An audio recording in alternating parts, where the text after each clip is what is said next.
దేవుడు ఆత్మ, దేవుడు ఆత్మస్వరూపి అని తెలియజేసిన గ్రంథము, ఏకైక గ్రంథము బైబుల్ గ్రంథం అనేది నా స్టాండ్. మీరు ఆ స్టాండ్ తీసుకోండి. మరి దేవుని గురించి చెప్పేదే కదా దేవుని గ్రంథము, దైవ గ్రంథము. మీరు కాదు సార్, బైబుల్ కాకుండా ఇంకా ఏ గ్రంథం? ఈవెన్ పురాణంలో కదా మీరే చెప్పారు. యజుర్వేదం 40వ అధ్యాయం అది చదివి మీరే చెప్పారు ఫీచర్స్ ఉన్నాయని. ఫీచర్స్ బైబిల్లో ఉన్నాయి, ఆ గ్రంథంలో ఉన్నాయి, పురాణంలో ఉన్నాయి, అన్నిట్లో ఉన్నాయి. కానీ దేవుడు ఆత్మ అనే సత్యాన్ని బయలుపరిచిన గ్రంథం ఏది?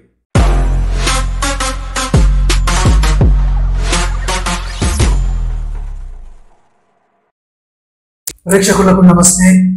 ఈరోజు మనతో ఒక కేథోలిక్ క్రిస్టియన్ ఫ్రెండ్ ఉన్నారు. పేరు వచ్చి అశోక్ గారు. సో అశోక్ గారు నాకు ఫోన్ చేసి, నేను బైబిల్ గురించి మాట్లాడతాను, క్రైస్తవం గురించి మాట్లాడతాను, భాస్కర్ రాజుకు తెలుసు బట్ ఎక్స్ట్రా ఇన్ఫర్మేషన్ ఇద్దామని తాను వచ్చారు. సో నమస్తే అశోక్ గారు. Thank you so much for inviting. Yeah, చెప్పండి.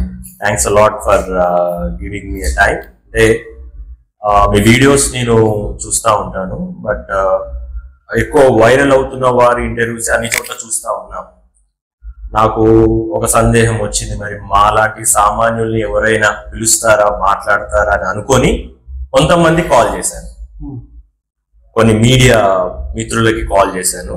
వాళ్ళు నా డీటెయిల్స్ తీసుకొని మళ్ళీ కాల్ బ్యాక్ చేస్తామన్నారు, చేయలేదు. అందులో భాగంగా మీకు కూడా నేను మీ నెంబర్ నాకు ఆన్లైన్లో తీసుకొని కాల్ చేశాను. మీరు అనుకోని విధంగా మరి నాకు ఇటువంటి ఆపర్చునిటీ ఇవ్వటం, that's really I feel blessed. Thank you so much.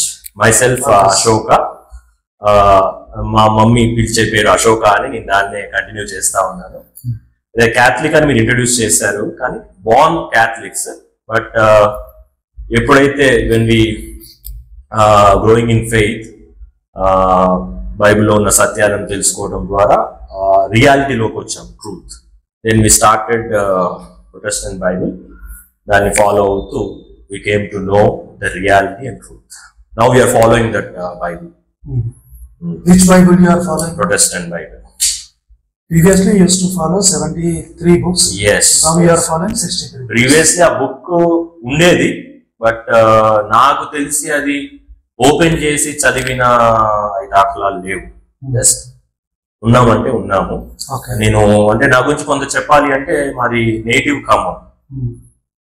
అక్కడ మా ఏరియాలో చాలా కమ్యూనిస్ట్ భావాలు ఉన్న, సిపిఐ సిపిఎం ఉన్న వాళ్ళ మధ్యలో మేము ఎక్కువ పెరిగాము. నాది క్యాథలిక్ అని నేను చెప్పాను, కానీ ఒక రకంగా చెప్పాలంటే ఏథియస్ట్. దేవుడు, నమ్మకము, విశ్వాసము, కోరుకోవటము, కోరికలు అట్లా ఏమి లేకుండానే పెరిగాను. తర్వాత ఆఫ్టర్ మ్యారేజ్ నా భార్య మరి తను కూడా బిలీవర్. తర్వాత ఇటు విశ్వాసంలోకి రావటం, దేవుణ్ణి తెలుసుకోవటం జరిగింది. ఓకే. సో అంటే మీరు ఏం రీసెర్చ్ చేశారు, ఎన్ని గ్రంథాలు చదివారు? అంటే నేను రీసెర్చ్ ఏం చేయలేదు సార్. నాకు తెలిసిన కొన్ని విషయాలు నేను షేర్ చేసుకోవడం వచ్చాను. మీ వీడియోస్ నేను చూస్తూ ఉంటాను. మీరు కేవలం బైబిల్ మాత్రమే చెప్తాను, వేరే గ్రంథాలు ఏమి చదవలేదు.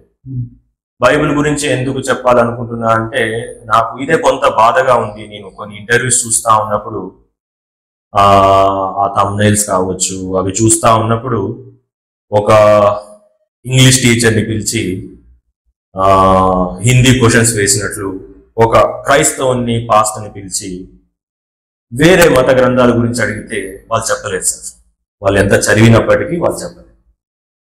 నేను కొంతమందికి సలహా ఇచ్చాను, మీరు క్రైస్తవుల్ని, పాస్టర్ని, దైవ సేవకుల్ని పిలిస్తే వారికి సంబంధించినవి అడగండి. ఇప్పుడు మీరు అట్లనే హిందువులని, పండితులని, వేద పండితుల్ని పిలిచి బైబిల్ గురించి అడుగుతున్నారు అంటే ఇది కొంత కాన్ఫ్లిక్ట్ అవుతుంది. ఎవరు దాన్ని జస్టిఫై చేయలేదు సార్. నా విశ్వాసము, నేను నమ్ముకున్నది నిజమని నేను చెప్పుకుంటా. మీ దాంట్లోది చెప్పి దాన్ని ఏదో జస్టిఫై చేయడం అనేది పర్సనలీ అది రాంగ్. నా ఒపీనియన్ అయితే అది చేయకూడదు. మనం కూడా డిస్కస్ చేసాము. ఎట్లా అంటే, నేను ఒక ప్రోడక్ట్ వాడుతున్నాను, నా ప్రోడక్ట్ గొప్పది, మీది చెడ్డది అని ఎక్కడ కూడా మనం చెప్పకూడదు. అది ఇల్లీగల్, అది అన్ఎథికల్. కాబట్టి మీరు వాడేది గొప్ప అని చెప్పుకోండి. నేను కేఆర్టీవీ కాంతి గారికి కూడా కాల్ చేశారు. సిగ్నేచర్ స్టూడియోస్ మహేందర్ గారికి కాల్ చేశారు కొన్ని విషయాలు ఇట్లా. మహేందర్ గారు నాకు లైన్ లో దొరకలేదు, కాంతి గారితో మాట్లాడారు, కొంచెం రెస్పాండ్ అయ్యారు. సార్ మీరు ఇట్లా క్రైస్తవుని పిలిచి హిందూ మత గ్రంథాల గురించి ఖురాన్ గురించి అడుగుతా ఉన్నారు, లిటరల్లీ అలా చేయకూడదు సార్. క్రైస్తవుల గురించి అడగండి. క్రైస్తవ్యంలో కూడా తెలియని చాలా ఉన్నాయి, తెలుసు. డినామినేషన్స్ దాదాపు లెక్కలేనని డినామినేషన్, అవే సరిగా తెలియదు. 45,000 మోర్ దాన్. వాటి గురించే సరిగా తెలియదు. ఇంకొక విషయం, బైబిల్ని పరిపూర్ణంగా అర్థం చేసుకునే జ్ఞాని ఎవడు లేడు. దాని గురించి రీసెర్చ్ చేసుకుని దాని గురించి ధ్యానించి నేను క్రైస్తవులు కూడా చెప్తా ఉన్నా చాలా మంది. మీరు వెళ్ళి మీ గురించి చెప్పుకోండి.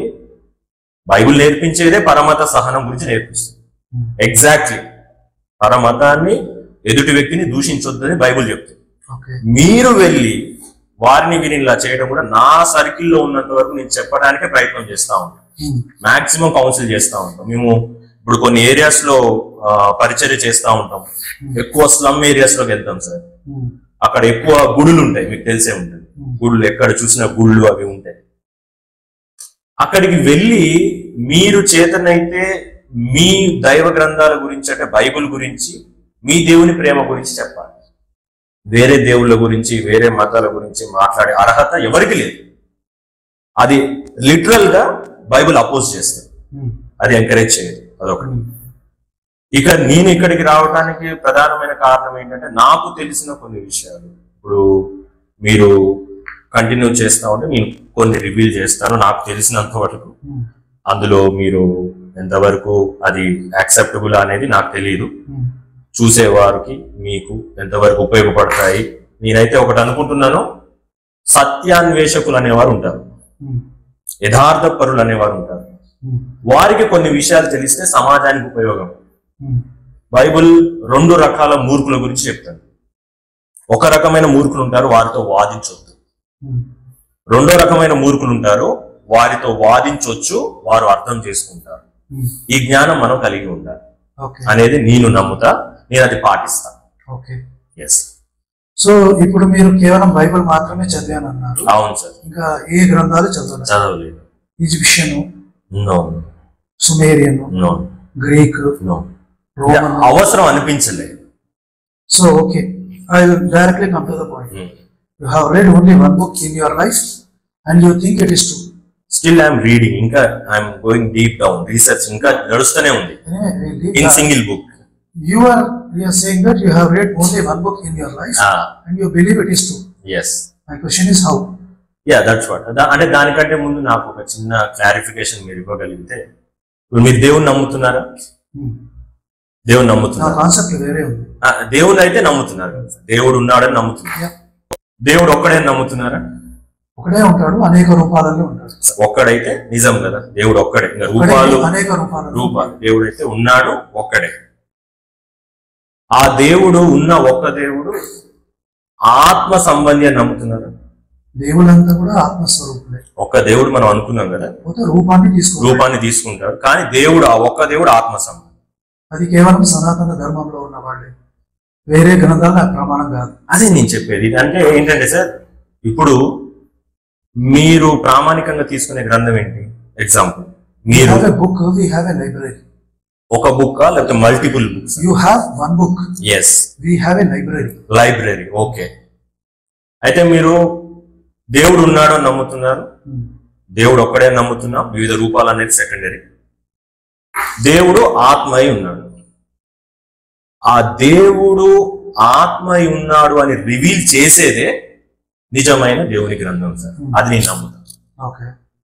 ఇప్పుడు దేవుడు ఆత్మై ఉన్న దేవుణ్ణి లాజికల్ గా, టెక్నికల్ గా, సైంటిఫికల్ గా ప్రూవ్ చేయలేరు, ఎవ్వరు చేయలేరు.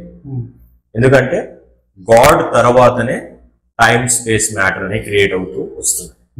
క్రియేషన్ చేసిందే క్రియేటర్. క్రియేషన్ ని పట్టుకొని మనం క్రియేటర్ ని డిసైడ్ చేయలేం. ఫస్ట్ పాయింట్ నాకు తెలిసింది చెప్తున్నా. సో మీరేమంటున్నారు? మీరు నిరూపించలేరు, కేవలం నమ్మకం. కాదు, నేను నిరూపించలేను అని అనట్లేదు.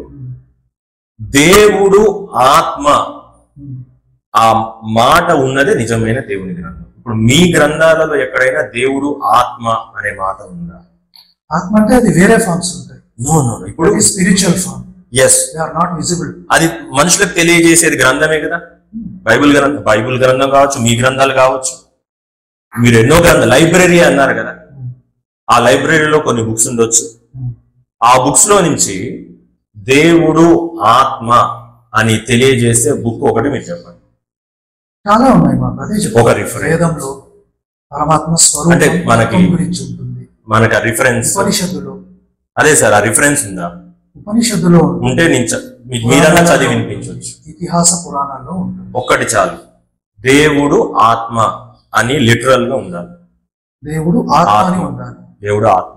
ఓకే, దేవుడు ఆత్మని మీరు నమ్ముతున్నారు కదా, దేవుడు ఆత్మని మీరు నమ్ముతున్నారు కదా, దేవుడు ఆత్మాన్ని నమ్ముతున్నాను కదా. అంతకు మించిన కాన్సెప్ట్ ఉంది సనాతన. మించింది ఎందుకు సార్? ఇప్పుడు నేను అనేది అదే, మించిన కాన్సెప్ట్స్ మనకొద్దు.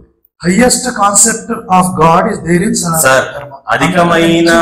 అధికమైన జ్ఞానము ఆఖరికి దుఃఖాన్ని మిగులుస్తుందని సంబంధం లేదు. మనకు అధికమైన జ్ఞానం, అధికమైన జ్ఞానమే కాదు. ఇప్పుడు దేవుడు ఆత్మ అని చెప్పే గ్రంథమే నిజమైన బైబిల్ గ్రంథం అనేది సత్యం సార్. దేవుడు ఆత్మ అని మీకు నాకు సర్వ మానవాళికి తెలియజేయాలి. నాకు సంబంధం లేదు అసలు బైబిల్ కి నాకు. మరి దేవుని గురించి తెలియజేసేదే నిజం. నా ప్రకారం బైబిల్లో ఉన్నది దేవుడే కాదు. కరెక్టే సార్, అది మీ ఒపీనియన్, ఐ రెస్పెక్ట్ దట్. నేను నిరూపిస్తా. సరే, నిరూపించటం అంటే దేవుడు ఆత్మ అని ఏ గ్రంథంలో ఉంటే ఆ గ్రంథమే నిజమైన దేవుని గ్రంథం. అది ఏ దేవుడైనా కావచ్చు, మీ దేవుడు కానివ్వండి, ఒక దేవుడు అన్నాడు కదా, రూపాలు వేరు వేరు ఉన్నాయి అన్నారు కదా. ఏ గ్రంథమైనా మీరు తీసుకోండి, నాకు చూపించండి, దేవుడు ఆత్మ అని రాయబడి ఉన్న గ్రంథమే నిజమైన దేవుని గ్రంథము. ఎందుకంటే దేవుడు ఆత్మ కనుక ఆ ఆత్మ గురించి తెలియజేసేదే, మానవాళికి తెలియజేసేదే అసలు సిసలైన గ్రంథం. సో ఏ లక్షణాలు ఉండాలి దైవ గ్రంథానికి? దేవుడి గురించి తెలియజేసే లక్షణాలు ఏమేమి తెలియజేయాలి? దేవుని ఆత్మ సంబంధి కాబట్టి నా క్వశ్చన్ చాలా స్పెసిఫిక్. చెప్పండి.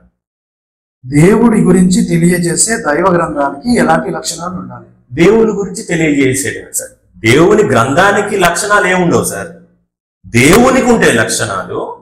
ఆ దేవుని లక్షణాలు తెలియజేసేదే దేవుని గ్రంథం. నేను ఒప్పుకున్నాను సార్. దేవుడి గురించి తెలియజేసే దైవ గ్రంథానికి ఎలాంటి లక్షణాలు ఉండాలి? అదే ఏమేమి తెలియజేయాలి? దేవుని లక్షణాలు. అదే ఎలాంటి లక్షణం? దేవుని మొట్టమొదటి లక్షణం అనుకోండి, దేవునిది ఏమైనా అనుకోండి, దేవుడు ఆత్మ. అది అందరూ ఒప్పుకోవాల్సిందే. ఫిజికల్ ఫామ్ లో మీరు చూడలేరు. ఇప్పుడు మీరు నమ్ముతున్నారు దేవుణ్ణి, మీరు చూడలేరు. నేను నమ్ముతున్నాను దేవుణ్ణి, నేను చూడలేను. దేవుడు ఆత్మ అని తెలియజేసేదే అసలు సిసలైన దైవ గ్రంథము అనేది నా పాయింట్ ఆఫ్ వ్యూ.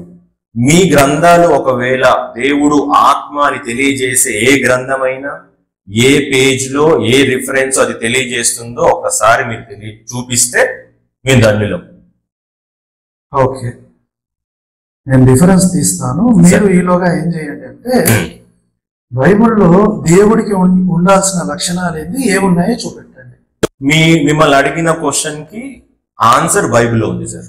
ఏంటి? దేవుడు ఆత్మ. మీరు యోహాను సువార్త, మీరు కూడా బైబిల్ స్టడీ చేస్తున్నారు కదా, బైబిల్ క్లాసెస్ ఆన్లైన్ లో ఇస్తున్నారు కాబట్టి మీకు అర్థమవుతుంది.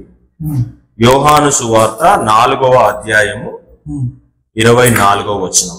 నేను అడిగిన క్వశ్చన్ కి ఎగ్జాక్ట్ ఆన్సర్ బైబిల్లో ఉంది కాబట్టి నేను బైబిల్ని నిజమైన దేవుని గ్రంథం అని నమ్ముతున్నాను. ఏంటి ఆన్సర్ అంటే యోహాను సువార్త 4వ అధ్యాయము 24వ వచనము. దేవుడు ఆత్మ గనుక ఆయనను ఆరాధించువారు ఆత్మతోనూ సత్యముతోనూ ఆరాధింపవలెను. దేవుడు ఆత్మ అని తెలియజేసే ఏకైక గ్రంథము బైబిల్. అది అందరూ ఒప్పుకొని తీరాల్సిందే. దేవుడు ఆత్మ అని దేవుని నమ్మే ప్రతి ఒక్కరు ఒప్పుకోవాలి, ఇర్రెస్పెక్టివ్ ఆఫ్ దేర్ రిలీజియన్. దేవుడు ఒక్కడే, ఆ ఒక్క దేవుడు ఆత్మ స్వరూపే ఉన్నాడు అనేది అందరికీ తెలిసిన సత్యం. కానీ ఆ సత్యాన్ని తెలియజేసేదే అసలు సిసలైన దేవుని గ్రంథం. అదే పారామీటర్. ఇప్పుడు మీరు లాజికల్ గా, టెక్నికల్ గా, సైంటిఫికల్ గా ఏ గ్రంథాన్ని నిరూపించలేరు. ఎందుకంటే అవి అన్నిట్లో ఉన్నాయి, అన్నిట్లో ఆర్టిఫాక్ట్స్ ఉన్నాయి, అన్నిట్లో ఏదో ఒక సూచన ఉంది. కానీ దేవుడు అనేవాడు ఆత్మ సంబంధి. దేవుడు ఆత్మ అనే నిర్వచనాన్ని ప్రజలకు ఆ సత్యాన్ని తెలియజేసిన ఏకైక గ్రంథం బైబిల్. ఈ మాట ఇంకా ఏ గ్రంథంలో అయినా ఉంటే నాకు చూపించండి, అది నిజమైన గ్రంథము. సో నేను మిమ్మల్ని ఏం అడిగానంటే, సార్ దేవుడి గురించి అడిగారు కదా, ఒక దైవ గ్రంథానికి ఉండాల్సిన లక్షణాలు ఏమిటి అని అడిగారు. దైవ గ్రంథానికి ఏ లక్షణాలు ఉండవు సార్. దేవుని లక్షణాలను తెలియజేసేది దైవ గ్రంథం. చూపిస్తున్నా, కొన్ని పాయింట్స్ ఉంటాయి.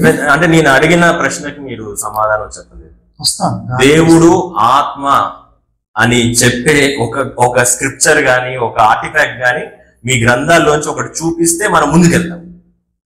సో ఒక దైవ గ్రంథానికి ఎలాంటి లక్షణాలు ఉండాలో ఫస్ట్ మనం తెలుసుకోవాలి.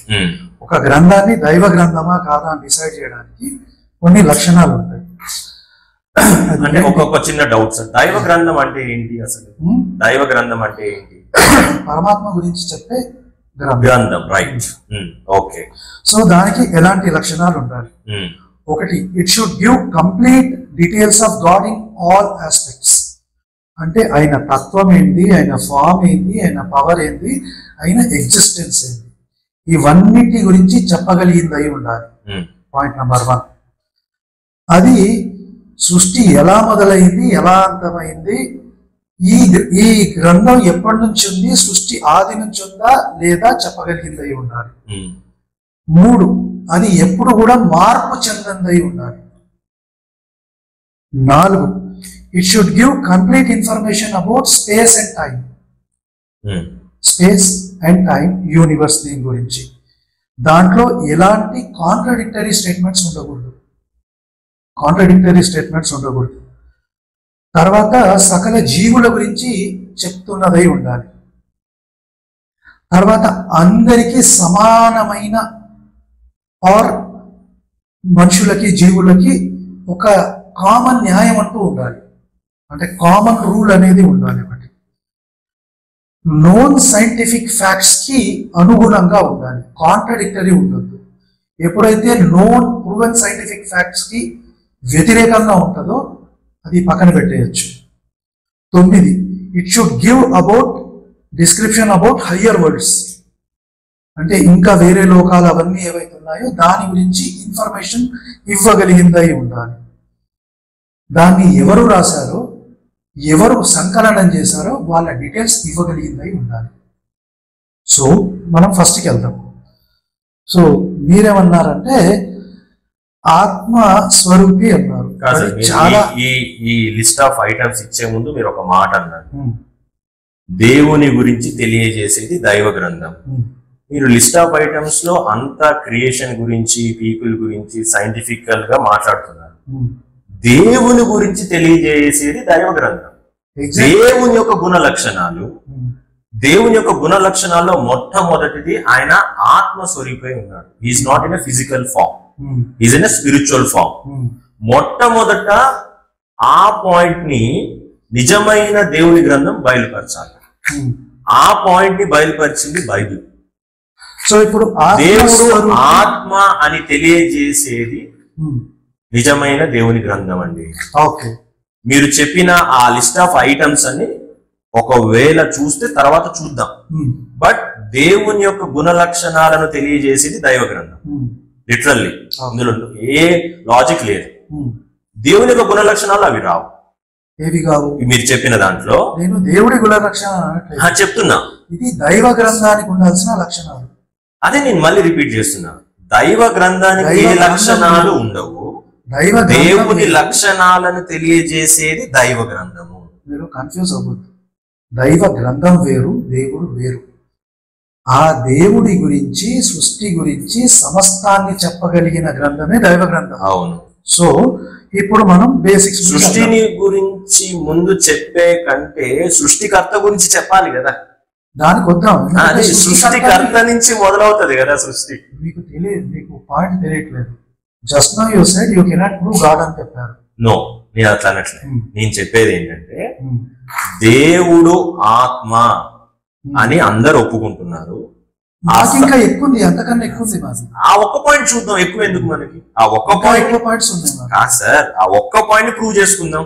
సో నేను అనేది ఆ ఒక్క పాయింట్ ని ప్రూవ్ చేసుకుంటే ఒక సగం క్లారిఫికేషన్ అందరికి వచ్చేస్తుంది. ఇప్పుడు ఒక పాయింట్ చెప్తాను, ఈ బైబిల్ అనేది భారతదేశానికి సంబంధం లేదు, నాలాంటి వాడికి అసలే సంబంధం లేదు, నేను దాన్ని నమ్మను. సో మీరు ఇప్పుడు ఏం చేయాలంటే ఇది ఎలా దైవ గ్రంథమో నిరూపించాలి. మీరు అన్నది 100% ఫ్యాక్ట్. బైబిల్ మీరు అనేది 100% ఫ్యాక్ట్. మీకు అసలు బైబిల్ తో సంబంధం లేదు, అసలు ఇండియాకి సంబంధం లేదు, గురించి మాట్లాడదాం, మన ఇద్దరు గురించి మాట్లాడదాం, వరల్డ్ కే సంబంధం లేదు. ఓన్లీ ఆ యూదా తెగలకే సంబంధం. ఇక్కడ మీరు నేను ఉన్నాం, ఓన్లీ ఆ 12 యూదా తెగలకే సంబంధం. అది కూడా ఆ పాయింట్ కూడా మనం వద్దాం. నేను చెప్తున్నాను, బైబిల్ అనేది కేవలము క్రీస్తుని విశ్వసించిన వారికి మాత్రమే, అందరికి కాదు బైబిల్. ఇప్పటికీ నేను చెప్తా మా వాళ్ళతో కూడా, ఎందుకంటే మీరు బైబిల్ అందరికీ అర్థం కాదు. ఫస్ట్ ఆఫ్ ఆల్ అది మీరు క్రిస్టియన్ నాన్ క్రిస్టియన్ ఏదైనా తీసుకోండి, బైబిల్ అందరికీ అర్థం కాదు. మొన్నటి వరకు నాకు కూడా అర్థం కాదు. అంటే ఎవరికి అర్థం కాని అందరికీ అర్థం, ఎవరికి అనట్లేదు, దయచేసి ప్లీజ్ ఆ వర్డ్స్ ని మీరు క్యాప్చర్ చేయండి. ఎవరికి అనట్లేదు, అందరికీ అర్థం కాదు. సో ఎవరికి అర్థం? ఇప్పుడు పాయింట్ వస్తుంది. బైబిల్ కి ఉన్న పేరు పరిశుద్ధ గ్రంథం అండి. అది ఆ బుక్ లోపల ఉందా? నేను చెప్తాను. బైబిల్ కు ఉన్న పేరు పరిశుద్ధ గ్రంథం. ఎందుకు పరిశుద్ధ గ్రంథము అంటే మీ ఇంటర్వ్యూస్ నేను చూశాను కొన్ని, మీరు అన్నది వాస్తవం. బైబిల్లో ఉన్నంత బ్లడ్ షెడ్, బైబిల్లో ఉన్నంత హింస, పాత నిబంధనలో ముఖ్యంగా ఆ ఓల్డ్ టెస్టిమెంట్ లో ఉన్న అంత బ్లడ్ షెడ్ కావచ్చు, అంత హింస కావచ్చు, ఏ గ్రంథంలో ఉండకపోవచ్చు, నేను దాంట్లో ఏకీభవిస్తా. కానీ బైబిల్ ఆ యొక్క విషయాలన్నీ తెలియజేసింది మానవుల గురించి, మానవుల యొక్క అతిక్రమ క్రియల్ని బట్టి వచ్చిన దోషారోపణ గురించి పాత నిబంధనలో మనం చూస్తాం. ఇప్పుడు coming to the point, Bible ని ఎందుకు హోలీ బైబుల్ పరిశుద్ధ గ్రంథం అని మనం అంటామంటే, ఇది మనుషులు పెట్టిన పేరు కాదు.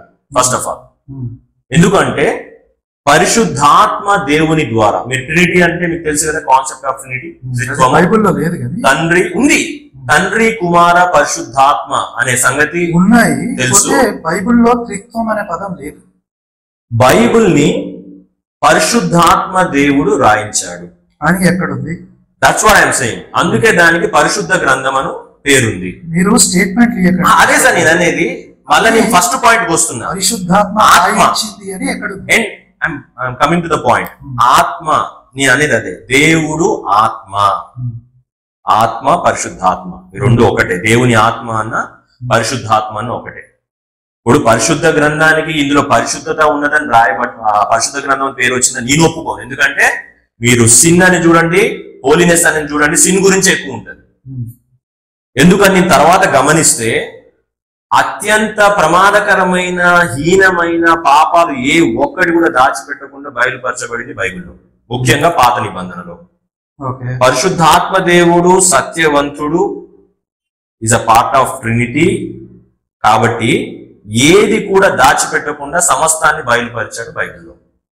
అంటే ఇది అందరికి అర్థం కాదు, అందుకే నేను అందరికి అర్థం కాదంటున్నా. ఎవరికి బైబిల్ అర్థం అవుతుందంటే దేవుని ఆత్మ చేత నడిపించబడుతున్న వారికి మాత్రమే బైబిల్ అర్థమైంది. నాట్ ఓన్లీ క్రిస్టియన్స్, మీరు జ్యూస్ అనండి, క్రిస్టియన్స్ అనండి, క్రిస్టియన్ లో క్యాథలిక్స్ తీసుకోండి, ప్రొటెస్టెంట్స్ తీసుకోండి, ఆర్థడాక్స్ తీసుకోండి, ఎనీ డినామినేషన్, ఏ కంట్రీ ఏ కల్ట్ ఎక్కడికి పోయినా సరే పరిశుద్ధాత్మ దేవుడు బయలుపరిస్తే తప్ప ఇందులో ఉన్న మాటలు ఎవరికి అర్థం కావు.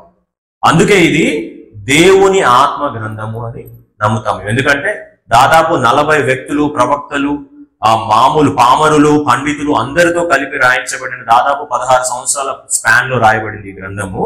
కానీ రాయించింది ఒక్కడే, పరిశుద్ధాత్మ దేవుడు. ఆ ఆత్మ గురించే నేను మొదలు పెట్టాను, మొదటి నుంచి బిగినింగ్ లా.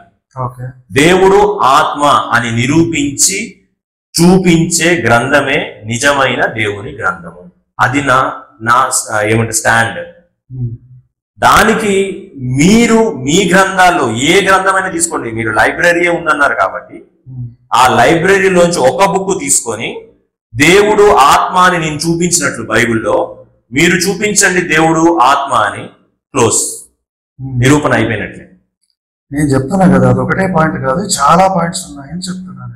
అంటే దేవుణ్ణి గురించి కాకుండా మిగతా పాయింట్స్ మాట్లాడుకుంటే టైం వేస్ట్ సార్. అది ఎవరికి ప్రయోజనం లేదు, చూసేవారికి కానీ మీకు కానీ నాకు. ఎందుకంటే నిజమైన దేవుని గ్రంథము ఏంటి అని మనము డిస్కస్ చేస్తున్నాం. మీరు దాని డిబేట్ అని పేరు పెట్టుకోండి, ఏదన్నా పెట్టుకోండి.